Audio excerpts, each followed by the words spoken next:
د چانه؟ ستانه بیبي زموږ د ټولو نه. واخله دا ګوره غلبیل پاسي نو کوزې ته وایي چې په تا کې 2 سوري دي.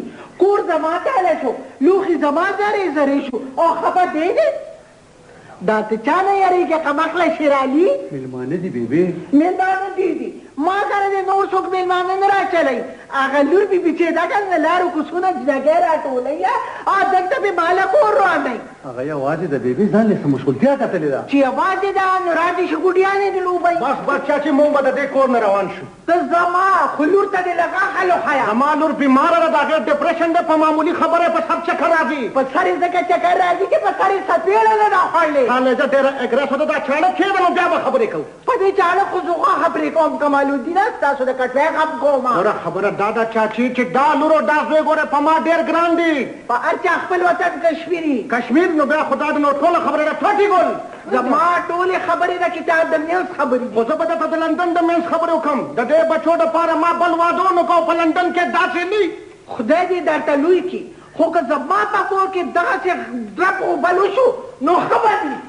دا چاچي ژبه خو د چارې نه نن ډېره تېزه ده شیرعلي. خو بلا اورېدلي وو یاره، که څه یو د اسلام وځو که څه نه یو د پښتو نه وځو لوی شر دی. په لندن کې خو داسې نه وي. په لندن کې څنګه چلي؟ د داسې زړو خلکو دپاره ځان له سنټرونه جوړ شوي. سنټرونه؟ سنټرونه شیرعلي؟ زه د مېرې دپاره ځان له یو سنټر جوړوم، د مېرې دپاره خپل سکول. په دې کور کې زه نور پاتې کېدی نشم پاپا، دا زما فیصله ده. ته ګوره شیرعلي خپل پلار نه به خولې کې سبقونه ورکوي. مېرې ته چېرته لاړې؟ موږ پکنیک ته روان یو پاپا. او پکنیک؟ ویری ګوډ آیډیا.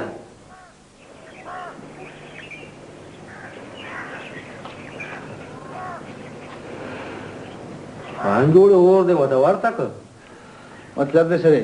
هم خرابات ته دې ګوتې واچولې. نن خو دې سنګرټ هم تاوان کړی دی.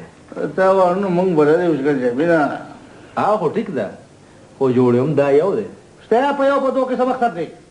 هسې هم کله کله موږ هم چې چروت چال کې راشو خان نو کش نیم راکاږو.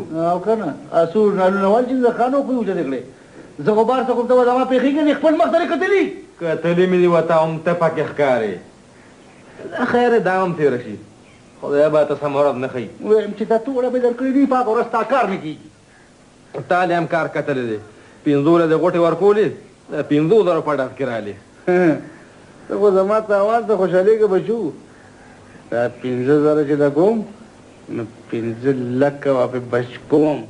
څه پوه شوې؟ په هر څه پوهېږم او په هر څه پوهېږي، خو یو زموږ دپاره په هېڅ نه پوهېږي.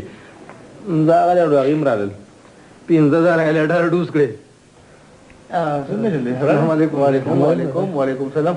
راوړئ دا وخت هم کله کولې؟ خان جي ته دا ډېره کولو که نه، ګفټونه خوښول او را پیدا کول آسان کار خو نه دی. څه دې بچ هم کړی او که نه؟ وایې د جیبه هم پکې 1500 واچولې. د سړي زوی ته هم زما بربادۍ پسې راغښتې ده. که خوښه دې نه نو واپس دې کم ورته. دا به درنه وایي؟ اخلي بیا نه خو که بس د چا سر به یې مات کړی نو. سرونه به ته مات کړي او ډز به زما سره راځي. دا راوړه څه ګفټونه دي وښایه. هر څه په دې ډبو کې بند دي، د هر چا خیال مې ساتلی دی. بېبې سره به مې ښه په مزه او په کلارو ګورئ. یو ډبې ته داسې راوړي سر کړ. دا سپیشل ګفټ دی، دا به زه په خپل لاس وررسوم. چاته؟